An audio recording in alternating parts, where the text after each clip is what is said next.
안녕하세요. 행복지하십니다. 오늘도 시장을 정리하면서 하루를 마무리하는 시간을 가져볼까 합니다. 오늘 우리 주식시장은 또 하락해버렸습니다. 코스피는 0.6% 그리고 코스닥은 0.44% 하락 마감했습니다. 그리고 수급적으로 보게 되면 코스피에서 오늘 또 외국인들이 6천억 팔았어요.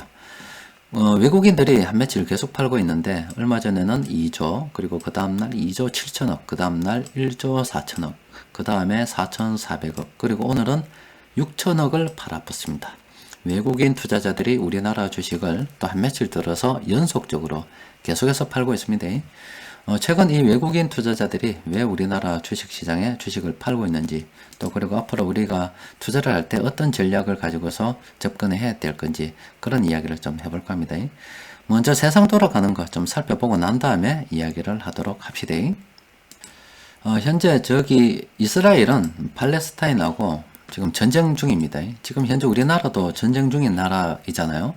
그런데 휴전 상태이고 북한하고 어떻게 힘의 균형을 잘 맞춰가지고 있기 때문에 간간히 사건 사고도 있습니다만은 지금 이스라엘하고 팔레스타인처럼 전면적으로 치달아가지고 많은 사람들이 죽거나 다치고 하는 그런 일은 없습니다. 그런데 이 전쟁이 지금 세계 경제에 그렇게 큰 영향을 미치고 있지는 않습니다. 워낙 좀 국지적인 사건이고 또 위에들 일이 일어나는 게 아직 크게 경제에 영향을 미치지 않기 때문에 주식시장도 영향은 없습니다. 또 그리고 이스라엘뿐만이 아니라 또 많은 사람들이 죽어나가는 데가 바로 미얀마입니다. 여러분들 기사를 통해서 많이 경험해 봤을 건데 미얀마에서도 지금 군인이 지금 장악을 했습니다. 장악을 해가지고 저항하는 시민들을 갖다가 많이 좀 죽이거나 다치게 만들고 있다 그래요. 관련해서 여러 가지 뉴스들이 있는데 일단 이 미얀마 지역을 중국 송유관이 통과를 해가지고 중국은 이 송유관을 갖다가 지키자는 명목으로 군인을 투입했다 그런 이야기도 있고 또 배후에 이 군부를 갖다가 중국이 좀 지지하는 게 아니냐 밀고 있지 않느냐 그런 이야기도 왔다 갔다 하긴 합니다. 아직 그 내막은 잘 모르겠습니다만은 미얀마 쪽에서도 많은 사람이 어려움을 겪고 있는 중입니다. 또 그리고 요거는 좀 저쪽 이야기고 지금 집단 면역 관련해서 보도가 하나 있습니다. 요거는 우리가 좀 참고를 좀 해봐야 되죠. 이와 관련해서 생각해야 될 부분이 상당히 많이 있습니다. 요거는 미국의 사이언스 인사이드라는 요 언론사에서 만들어낸 자료를 우리나라 언론사가 캡처한 겁니다. 보면은 여기 나온 숫자들은 앞으로 집단 면역이 형성이 되는데 걸리는 기간을 갖다가 적어놓은 거예요.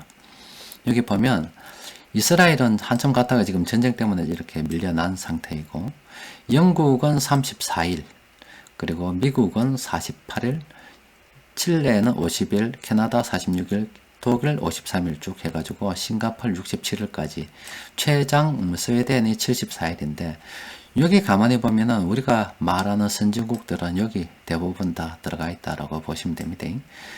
그런데 우리나라 같은 경우는 445일 정도 걸려야 집단 면역이 형성되지 않을까 싶어요. 그렇게 예측을 하고 있답니다. 이 예측은 어떤 거냐면 그동안 이렇게 백신을 갖다가 맞는 거 쭉 정리해 가지고 가정은 지나온 속도와 비슷하다면 앞으로 이 정도 기간이 걸리지 않을까 이렇게 예상하고 있는데 사실은 우리는 445일까지는 걸리지 않을 겁니다. 왜냐하면 우리나라가 백신 맞기 싫어서 안 맞고 있습니까? 백신을 구하지 못하니까 못 맞는 거지. 백신을 빨리 구한다면은 그 이전에 달성이 되지 않을까 싶은데 그 어떤 경우라도 74일 안에 지금 싱가폴, 스웨덴을 꼴등으로 본다면 요 선진국 그룹에 우리가 포함되기는 사실 물리적으로 불가능하다고 봐야 되겠죠. 그러면 이게 시사하는 바는 굉장히 크죠. 여기서 파생되는 게 엄청난 일들이 많이 있습니다.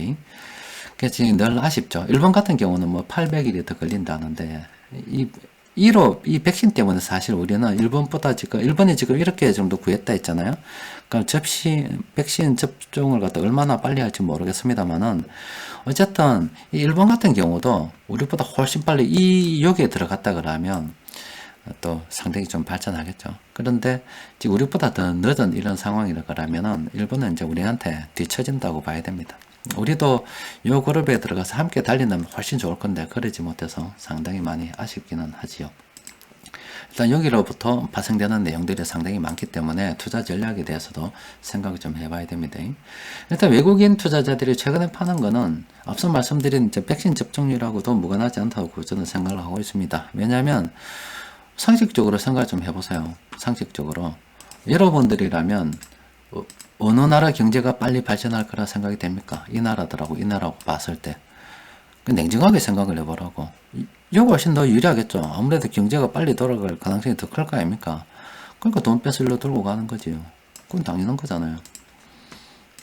자, 그러면 그로 인해서 생각을 좀 해봐야 되는 게 여러 가지가 있는데 이게 다 생각해 봐야 돼요. 전부 다 생각해 봐야 되는 부분입니다. 일단은 집단 면역의 시차. 요거는 뭐 한두 번 이야기한 게 아니죠. 그래서 우리 백신 빨리 구하라고 제가 몇 번 이야기했다 아닙니까? 뭐 내가 이야기한다고 되는 건 아닙니다만은 아이고, 띨반 새끼들 때문에 그렇게 돼 있습니다, 지금. 어쨌든, 이 집단 면역의 시차로 인해서 경기 회복 불균형이 있는데, 이 신흥국 외환 위기에 대해서 한번 생각을 좀 해봐야 됩니다. 미국이나 선진국들이 먼저 회복을 하면 지금 우리나라에서 돈 빼는 것처럼 이렇게 돈을 빼갈 수가 있는데, 그나마 우리는 좀 괜찮죠? 이렇게 수출로 돈을 좀 벌 수 있는 제조업 국가이기 때문에 괜찮은데, 제조업 기반이 약한 국가들은 그냥 게임 끝이다 보면 돼요. 걔들은 진짜 어려울 겁니다. 그래서 그런 외환 위기가 우리한테 영향을 좀 미칩니다. 그럼 요거는 두 가지 생각해 봐야 되는데, 요와 관련해서는. 첫 번째는 신흥국 외환 위기가 우리나라 시장에도 분명히 영향을 미친다. 이 이야기입니다. 그거는 우리는 이 글로벌 펀드들이 신흥국으로 보고 있어요. 그리고 돈을 넣을 때는 신흥국으로 갔다가 하나에 뭉쳐서 움직이기 때문에 우리는 똘똘마리에서 당할 수가 있다. 이 말입니다. 그리고 또 하나는 선진국 경제가 회복되면 우리 수출에 대해서도 좀 생각을 해봐야 된다고 말씀드렸죠. 그럼 무역협회에 들어가 보면은 이런 거 있죠. 5대 수출품, 반도체, 자동차, 석유제품, 합성수지, 선박, 해양구조 이런 등등의 업종들 우리가 긍정적으로 봐야 됩니다. 자, 요거를 우리가 좀 생각을 좀 해봐야 되고, 이 또 원자재 가격 상승. 이것도 지금 엄청난 일입니다. 이와 관련해서는 좀 생각해 봐야 될 부분이 상당히 많아요. 일단 이 관련해서 좀 정리부터 좀 해드릴게요. 자, 그럼 요걸 좀 봐야 됩니다. 자, 코스피 지수 보고 설명하면 아주 쉽죠. 자, 이렇습니다. 자, 보면은 일단 전 세계 경제부터 좀 말씀드릴게요. 이 2007년도 요때 말까지 2008년도 초까지 전 세계 거품이 엄청 많이 일어났습니다. 거품 경제. 이 거품 경제가 뿡 꺼지면서 2008년도 미국발 금융위기가 일어났죠. 그 이후에 돈을 많이 풀어서 이렇게 올랐습니다. 그런데 경제가 회복이 되었더라면 계속 시장은 상승을 했을 겁니다. 그런데 미국발 금융위기 이후로 지금 우리나라가 오랜 기간 박스권에 이렇게 머물렀다 아닙니까? 그 말은 세계 무역이 정체가 되었다고 보시면 됩니다. 세계 경제는 2007년도 정점을 찍고 2008년도 미국발 금융위기 이후로 성장을 사실상 안 했다고 보면 돼요. 그냥 거의 정체기에 머물렀다고 보시면 됩니다. 그건 돈풍글로 우쭈우쭈 버텨온 거지 경제가 이 성장을 갖다가 이끈 건 아니라고 보면 돼요. 자, 그러면 우리나라 같은 경우 사실상 이 박스권 기간이 계속 요까지 작년까지 연장이 됐었어야 돼요. 그런데 2017년도에 정권이 바뀌었잖아요. 정권이 바뀌면 좀 낫겠지 하는 기대감으로 2017년도에 올랐습니다. 그런데 정권이 바뀌도 나아진 건 없다 해가 실망감으로 다시 박스권으로 되돌아가 봤지요. 기대감으로 올랐다가 기대감으로 내렸습니다. 그리고 박스권으로 다시 복귀를 했는데 그 와중에 코로나 바이러스가 팍 퍼져가지고 지금 한 방에 죽어붙습니다. 제가 이런 말씀을 드리는 이유는 원자재 가격을 설명해 드리려고 말씀드리는 거예요. 이 세계 경제가 2008년도 미국발 금융위기 계속 상승했다라면 괜찮았겠죠. 그런데 계속 무역의 정체기가 일어났습니다. 무역 규모가 크게 늘어나지 않았어요. 그렇다 보니까 원자재 가격도 많이 오르지 않았겠죠. 그러면 이 원자재에 종사하는 업체들이나 기업들이 있을 거잖아요. 경제가 늘어나지 규모가 늘어나지 않으니까 시설 투자도 좀 그럴 거고 잘 안 되다 보니까 뭐 계속 이제 시설은 노후화되고 또 해고도 하고 인력을 갖다가 줄이기도 하고 그렇게 했죠. 그러다가 작년에 이 코로나 바이러스가 급증을 하면서 세계 경제가 완전 죽어버렸잖아요. 이때는 인력들 막 대거 잘라버렸겠죠. 공장도 폐쇄하고 그런 일이 생겼을 겁니다. 그러니까 이 원자재가 계속 이렇게 발전을 안 했다 이 말이에요. 뭐 다 그런 건 아닙니다. 그러다가 지금 선진국 경제가 지금 회복하기 위해 시작을 하게 되면 이 어떤 문제가 생기냐면 그동안 계속 이렇게 성장을 하는 가운데 계속 성장을 하면 원자재 관련 회사들도 많은 설비도 보강하고 생산 인력도 보강하고 기술도 발전시키고 해가지고 충분히 공급을 할 수가 있겠죠. 그런데 이 시설도 노후화되고 잘 안 되다가 작년에 이제 코로나 바이러스 때문에 완전 문 닫았거나 직원들도 많이 자른 상태에서 선진국 경제가 회복이 되면 이 원자재 공급이 예전보다 더 안 된다 이 말입니다. 그러니까 원자재 가격이 폭등을 할 수가 있습니다. 이제 이 이야기를 설명드리려고 이 지금 장황한 그래프를 설명해 드린 겁니다. 이 원자재 가격이 폭등을 할 수가 있다고요. 그럼 이 원자재 가격이 폭등을 하면 어떤 일이 생기느냐? 그럼 그 중에 하나, 우리한테 직접적인 영향을 미치는 걸 보면은 유가도 같이 따라 올라 버린다 이 말이죠. 그러면 유가가 같이 따라 올라 버리면 우리는 전기요금도 같이 따라 오릅니다. 또 그리고 이 원자재 가격이 오르면 여러 가지 공산품 가격들도 그냥 오르게 되죠. 그럼 또 물가가 또 오르게 되는 거예요. 물론 또 여러 거는 다시 인플레이션 우려로 다시 더 집결이 모아질 겁니다. 그럼 이제 물가가 오르게 되면 이 서민 경제는 진짜 어렵게 되는 거예요. 그리고 또 우리나라 같은 경우는 앞서 말씀드린 그 집단 면역에서 미국이나 선진국은 이제 불과 70일 최장으로 봐도 70일만 지나면 집단 면역이 형성되고 이제 정말로 자유롭게 활동을 하는데 우리나라에 400일이나 넘게 남았다고요. 내년 8월이 돼야 가능할 수도 있단 말이에요. 내년 8월, 올 11월 달은 개뿔이 11월 달에요. 내년 8월이 돼야 집단 면역이 형성될 수도 있다 이 말입니다. 그러면 진짜 우리나라 서민 경제 파탄날 수도 있습니다. 진짜 어려울 수가 있어요. 그런 이야기를 좀 지금 앞서 말씀드린 거 여러 가지 이야기를 하면서 좀 하는 건데, 그럼 당연히 빈부 격차에 대해서 생각할 수밖에 없겠죠.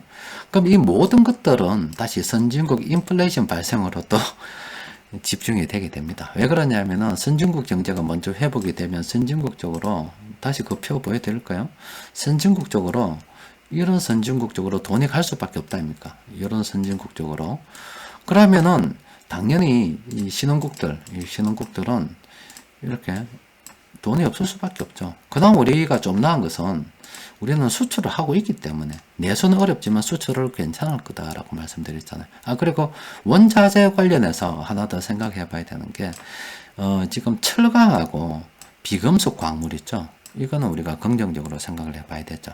우리가 5대 수출품이 아니더라도 이 철강하고 비금속 광물은 원자재 관련해서 좀 생각을 좀 해봐야 됩니다. 또 그리고 뭐 그뿐만이 아니죠. 나중에 이제 경제가 잘 들어가면 소비재도 막 올라가기 시작하니까 뭐 이런 조미료 만드는 회사들 이런 것들도 음식료 쪽도 우리가 다 신경을 좀 써봐야 됩니다. 여튼 이쪽으로 선진국 쪽으로 인플레이션이 급격하게 일어나면 걔들은 금리 인상을 할 수밖에 없죠. 그러면 신흥국들은 다시 부채 위기가 생길 수밖에 없죠.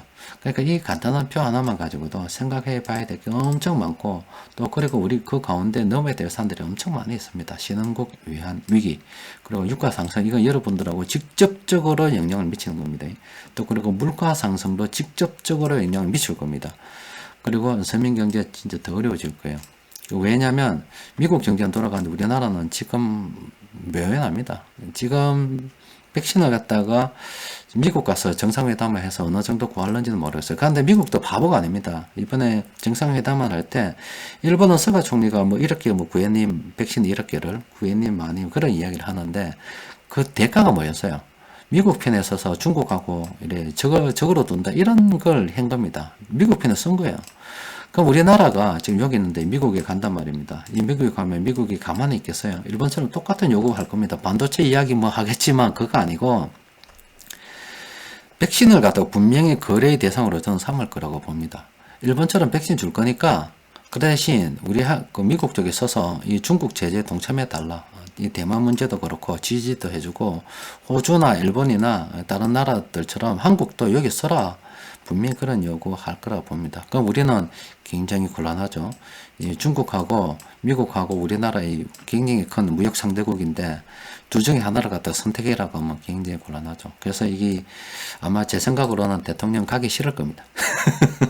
제가 대통령이라도 가기 싫을 거예요. 이게 가고 싶겠습니까? 어쨌든 간에 결단을 좀 내려야 돼요. 백신을 많이 구했다 그러면 중국이 좀 쓴소리해야 되고, 백신을 많이 못 구했다 그러면은 뭐 중국에 대해서는 우리가 또 막 무엇이 어떻고 대충 이야기해놨지 않았을까 싶어요. 하여튼 뭐 그건 좀 지나봐야 알겠죠.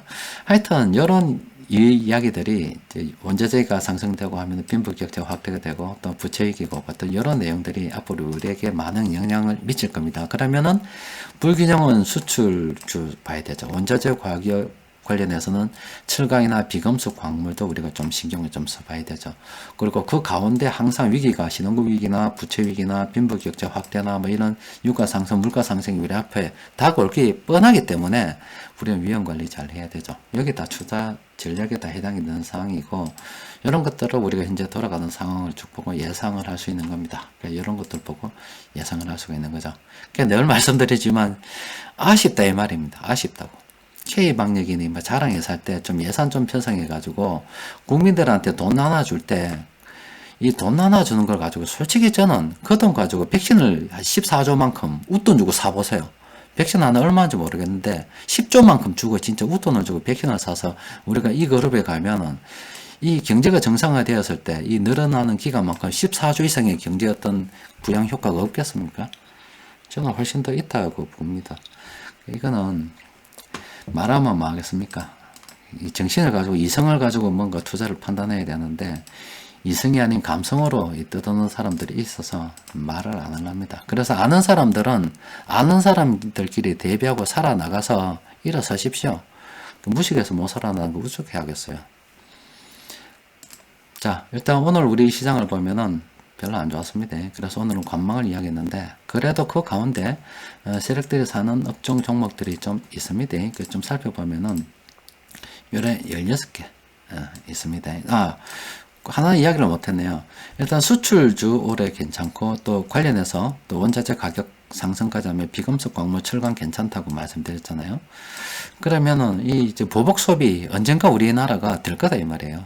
될 거다 이 말입니다. 그러면 이 보복 소비 관련주 해서 좀 봐야 되겠죠. 그러면은 보복 소비 관련주에서 뭐 영화관도 포함되고 뭐 비행기 이런 것도 포함되고 여행도 포함되고 숙박도 포함되고 다 포함이 될 겁니다. 그래서 이런 것들 최근에 세력들이 사는 걸 딱 보면 두 개로 나누면 되죠. 이 뭐 이래 수출 관련해서 그리고 비금속 광물 철강 쪽으로 가면 올해 가는 거, 그 나머지들은 이래 내년에 가는 거 이래 생각하고 바라보시면 됩니다. 그래서 오늘 산 종목도 보면은 세력들이 하나투어 가장 많이 매수해 봤습니다. 이 하나투어뿐만이 아니라 뭐 모두투어도 많이 샀겠죠. 하나투어 사는데 모두투어를 왜 안 샀겠습니까? 이런 것들은 보복 소비 보고 집단 면역이 형성되면 여행 갈 거잖아요. 분명히 그러면은 우리도 진짜로 저번에 백신 예비 명단 지금 받고 있잖아요. 그럼 선진국들이 이렇게 경제가 자유로워지면 저거 나라 놀러 온 나라고 이야기할 겁니다. 그럼 우리나라에서는 이제 마음대로 놀러 못 다니죠.